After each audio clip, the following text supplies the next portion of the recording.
dami siya nagsasabi every time naglalabas ako ng mga top kong mga ola. Na yung mga nire-recommend ko na minsan, wala na bang bago, pabalik-balik. Ano magagawa ko bilang lang yung mga legit, yung talagang marirecommend ko guys ha. Kasi ayoko naman mag-recommend, maglagay ng mga top na hindi po talaga makakabuti sa inyo. Pero this 2026, meron po tayong mga bago. Tatlong bago and SEC registered sila. Bago ko lang siguro napansin.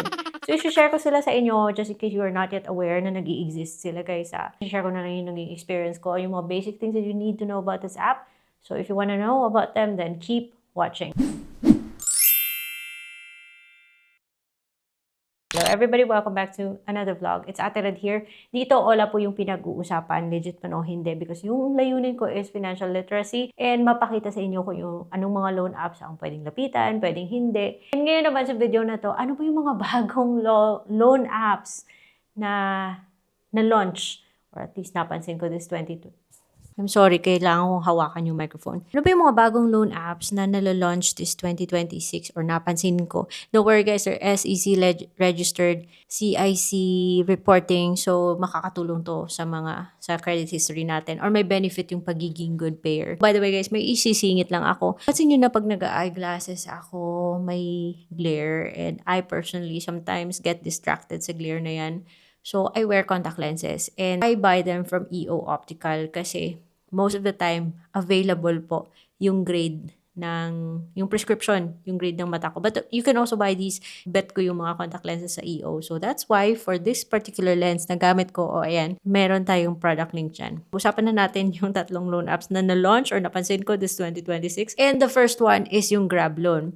Alam ko, matagal nang may Grab Loan. Pero parang ngayon lang siya formally na-launch. Itong Grab Loan, it's a financing platform that you can avail or mapapansin nyo sa Grab na app. Well, hindi po nada-download si Grab Loan. It's the app, yung Grab app, the same app that you use for ordering food and transportation. Dun siya makikita. Once it is available, lalabas po yung icon na yan.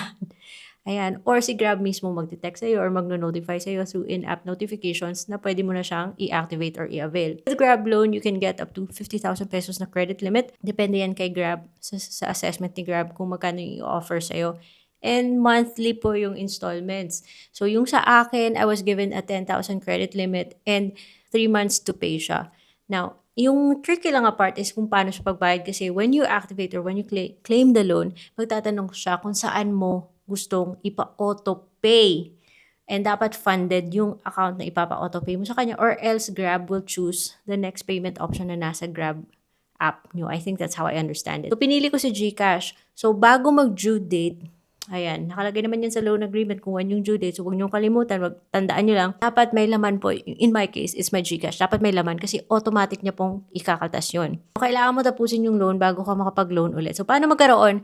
It depends on credit assessment ni Grab. So, dapat meron kang magandang credit history, wala kang sablay sa credit history mo, and mag-offer siya. Or sobrang 1 year na yung account ko kay Grab at ngayon lang siya nag-offer sa akin. Iba naman, kaka-download lang ng Grab, kakagamit lang ng Grab, kaagad nagkakaroon ng offer. Iba na kapag reloan na nga. So, depende po yan sa credit assessment. Hindi mo na kailangan mag-pass ng documents, hindi mo na kailangan mag-verify ng kung ano-ano dyan. Yung account mo mismo sa Grab, pag verified na, and then you're 21 and above or 21 to 65, pwede kanyang ma-offeran. So, dapat kasi di ba nang verify sila ng account mo. Yun si Grab Loan. If you wanna see the full video about Grab Loan, please check my video because this one is just a list. Loan platform number 2, it is the Love It card. Love It ex Junahan by WeFund. Ito si Junahan, kapatid to ni WeFund. kapatid to ni One Hand. They are under WeFund. So it's registered with the Securities and Exchange Commission. So para siyang si Atome based sa mga nakapag-try na sa kanya.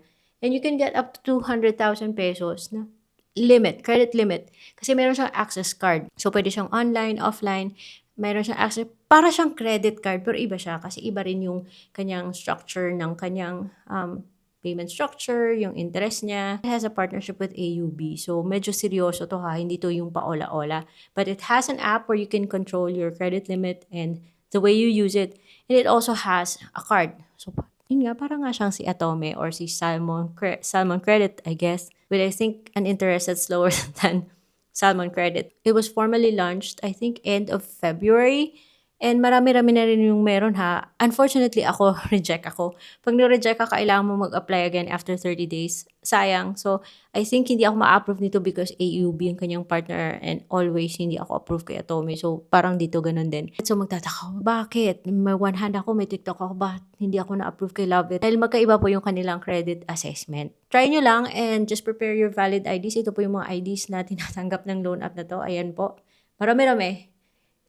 Pero yung app niya na-download nga pala sa Google Play Store and sa App Store ha. So, I think it's a good alternative for those na ayaw kay Atome. Let me know what you think about this loan platform kasi I have to wait for another few weeks bago mag-apply ulit dahil hindi po ako na-approve the first time. Pero marami na yung na-approve ha. Siguro minalas lang ako but I have a one-hand account. Yun nga lang, magkaiba po yung kanilang credit assessment.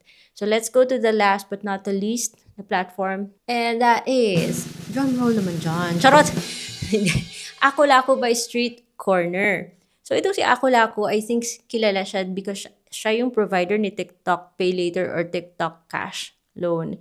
And I think there was also a time na siya din yung sa Last Fast Cash or whatnot. Yun yung pagkakaalam ko. But then, meron din siyang buy now, pay later na parang product loans na kailangan mong mag-down payment. And I think ngayon, napansin ko na meron na siyang standalone app that you can download either sa Google Play Store or sa App Store.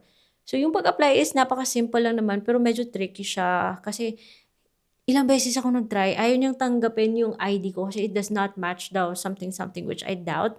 So medyo magulo. And then there was someone na nag-suggest na gamitin ko daw yung passport. So yung mga valid IDs na tanggap ni Ako Lako are here, kind of limited. But I think those are very common. So please give it a try because yung loan app na to ay sabi nagpapahiram daw ng up to 60 days.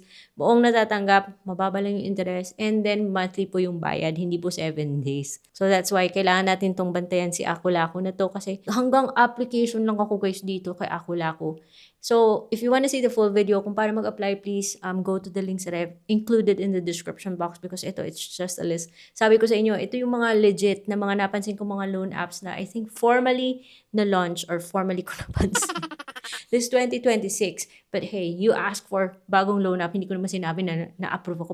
Pero okay rin naman sila. But then if you still don't like these new apps, meron pa rin tayong mga dati na nasa legit loan apps playlist po sila. For more details, just check the links in the description box guys ha. One more thing, subscribe if you haven't already in this channel. Libre lang po manood ng videos ni Ate Red at libre lang po mag-subscribe, mag-comment, and hopefully masagot ko sila. Pero meron tayong membership for members who want to support this community because making content na ganito requires brain cells and effort and resources. So I really appreciate if there's a number of you who want to support this channel and just want to support the community. Tapos, meron naman tayong isang membership, type of membership na kung saan, na parang group, controlled group, where yung mga questions, kasi usually pag naglalagay kayo ng questions sa comment section, hindi ko sila napapansin. Sa dami pong nagko-comment sa channel na to.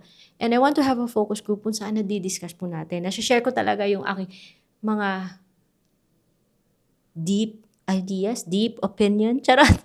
Quality session po talaga. Yung may focus. Ako mismo may focus kasi kalat din yung brain cells ko.